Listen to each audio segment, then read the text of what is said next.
Good morning, नमस्कार. Mahadik Patil family या चॅनलमध्ये तुम्हा सर्वांचं मनापासून स्वागत आहे. तर आता मी माझ्या माहेरी आलेली आहे आणि हे बघू शकता तुम्ही, हे घरासमोरच आमच्या छान मस्त असं नारळाचं झाड आहे आणि एक आंब्याचं झाड देखील आहे. तर ह्या आंब्याला खूप सारा मोहर आलेला आहे आणि छोट्या छोट्या कैऱ्यासुद्धा यायला सुरुवात झालेली आहे. तर हे आहे घरासमोरील झाड. मला असं वाटतं की मी 8वी-9वीला असेल तेव्हा हे नारळाचं झाड लावलं होतं आणि आता याला मागच्या वर्षीपासून नारळ यायला सुरुवात झालेली आहे. तर बघू शकता, खरंच खूप छान नारळ आलेली आहे त्याला. मी आता आलेली आहे आंब्याच्या झाडांकडे. तर हे बघू शकता तुम्ही, ह्या झाडाला देखील छोट्या छोट्या कैऱ्या यायला सुरुवात झाली आणि पाहिलं तर पूर्ण झाडाला मोहर आलेला आहे. एवढं छोटंसं झाड आहे तरी देखील याला खूप सारा मोहर आलेला आहे. तर हे बघा, आता हे झाड मी स्वतः तयार करून लावलेलं आहे.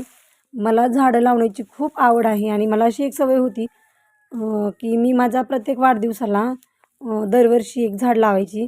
मग ते कुठलंही असो, कधी आंब्याचं असेल किंवा कधी जांभूळ असेल किंवा फुलांचे असतील, असं मला झाडं लावण्याची आवड होती. आणि हे आहे दुसरं झाड, हे देखील मी स्वतः लावलेलं आहे. तर हे मी अहोंच्या वाढदिवसा दिवशी लावलं होतं, म्हणजे लग्नाच्या आधी लावलेलं. तर हे बघू शकता, तर हे सुद्धा खूप छान आलं आहे. आता मला वाटतं हे झाड लावून मी 4 वर्ष झाले, आमचं लग्न जमण्यापूर्वी मी हे झाड लावलं होतं. तर हे बघा, हे इथे सुद्धा नारळाचं झाड आहे. याला खूप सारी नारळ आलेली आहेत, हे बघू शकता.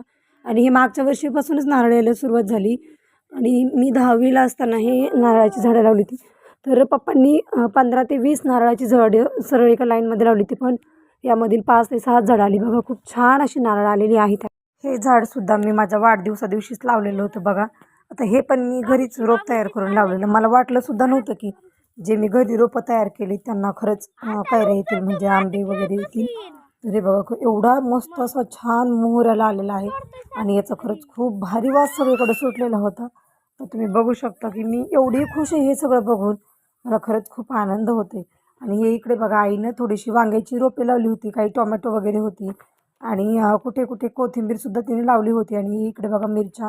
आणि आता हे असं एकच झाड आहे की यालाच मोहर आलेला नाही. तर हे सुद्धा मी एका कोवळ्या कोळीपासून आंब्याचं झाड तयार केलं होतं. तर हे आहे तोतापुरी झाड. नंतर इथे आईने बटाट्याची थोडीशी सुद्धा झाडं लावली आहेत, म्हणजे बटाटासुद्धा तिने लावला आहे बघा. आणि इकडे थोडीशी मिरची वगैरे आहे, साईडला इथं भेंडी वगैरे आहे, तुम्ही बघू शकता. खरंच खूप छान तयार. माझी चुलत बहीणसुद्धा आलेली होती, म्हणून मी तिच्याकडे जाऊन बसलेली. तर हे पहा, शेजारच्या मामांसोबत क्षितिज आणि त्या बहिणीची 2 मुले आयुष आणि आर्यन हे तिघे मिळून मामांसोबत बैलगाड्यामधून बसून चाललेले.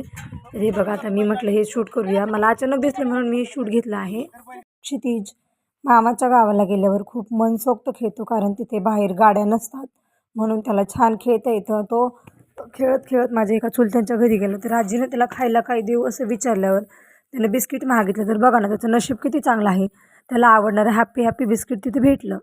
नंतर छकूकडे बसायला गेल्यावर तिने छान छान झाडाची ताजी अशी पेरू क्षितिजला तोडून गेली. तर बघा हा कसा खातोय. लहान पोरांची किती मजा असते बघा ना, जिथं जाईल तिथं नवीन नवीन काहीतरी मेनू खायला भेटतो. तर हे बघा, आता क्षितिजला छकून साबुदाणा वडा खातो, साबुदाणा वडा. नंतर मी क्षितिजला घेऊन शेतामध्ये गेले. तर बघा, हा इथे आहे हरभरा. खरंच खूप छान आला होता हा. आणि याचे घाटे आता पकायला, म्हणजेच खाण्यासारखे व्हायला लागले होते, निबर व्हायला लागले होते, म्हणूनच आम्ही पिशवी घेऊन गेलो होतो. तर हे बघा, खरंच खूप छान आला आहे. आणि आमच्यासोबत आमच्या शेजारचा आहे बंटी. तर हे सगळं शूट करत आहे, हे बघा. आणि क्षितिजला हरभरा पाहून एवढा आनंद झाला की त्याला कुठला हरभरा खाऊ आणि कुठला नको असं झालेलं आहे, म्हणून तो पूर्ण हरभऱ्याच्या शेतामध्ये इकडून तिकडे पळत आहे. हे बघा, खरंच खूप मस्ती केली त्यानं हरभऱ्याच्या शेतामध्ये गेल्यावर.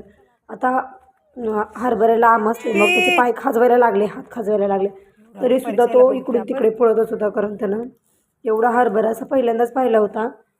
बघा, तो खरंच खूप खुश होता हरभरा पाहिल्यावर. आणि बघा कसं उड्या मारतोय वगैरे.